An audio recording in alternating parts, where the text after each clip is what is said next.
Greetings, everybody. As we make preparations for our first Sunday back at public masses this weekend, I wanted to just once again cover some of the details, things that you may have already received. If you are signed up for FlockNet Communications, you should have received a document that's sort of outlining all of these things.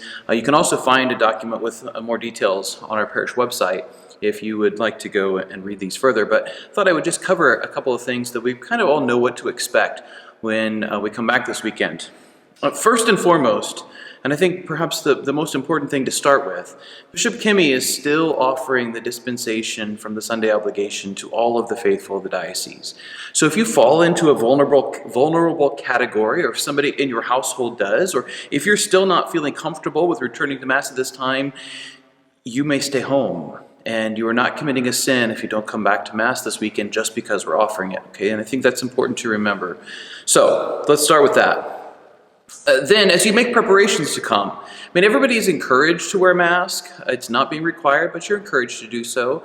This is not necessarily for your own benefit, but for the benefit of others. As a parish community, we have to be concerned about the health and well-being of one another. So that's the first thing. Hand sanitizer.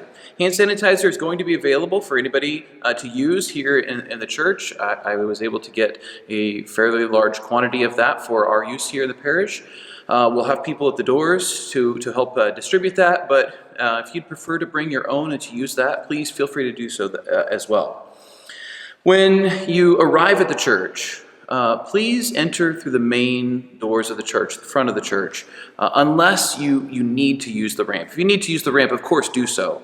But in order to maintain the appropriate order that we need to, it works if we have everybody that is able to come through the main door do so.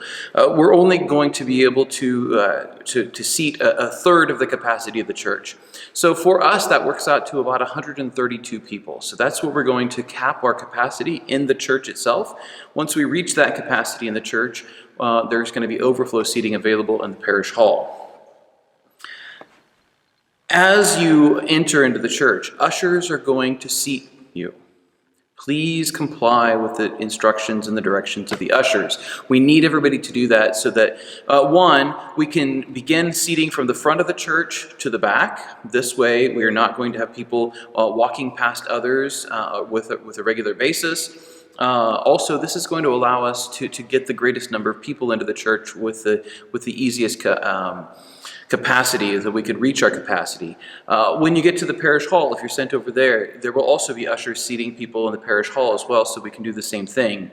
You may be seated with your family, any of those of your household, but you need to maintain 6 feet from anybody else. So your family may all be seated together. Everybody else needs to be 6 feet from you. Every other pew in the church has already been blocked off, so those pews are not going to be available for seating, and that gives us about 6 feet between the one pew and the next.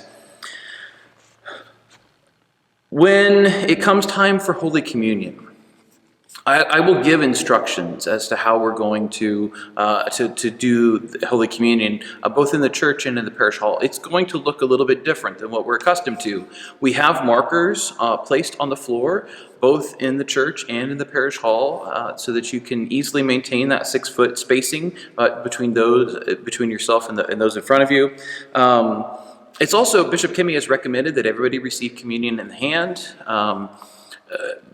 But if you're going to receive on the tongue, you need to be in my line. Bishop Kimmy has asked that only the priest distribute communion on the tongue at this time. Just trying to keep everybody as safe as we can. When we get to the end of Mass, ushers will also dismiss everybody, and they're going to start from the back of the church. So just please be patient. We're trying to make it so that we don't end up with what normally happens, a large congregation of people standing at the back of church, trying to make their way out. Please don't congregate in the back of the church. If you want to visit with people, I'm sure we all want to visit with people. We have been apart from one another for far too long, but please do so outside. And once again, just maintain that appropriate distancing between you and those that you are visiting with. After Mass, The church and the hall, the areas in which people have been seating, will be sanitized. So we're going to be cleaning the space after every use. We've already been doing so at the weekday masses, and we're going to continue to do that for the time being as well. I'm excited to have people back at Mass. It's going to be great to see everybody again, but I only want you to do so if it's safe for you to do that, and I want to keep us all safe.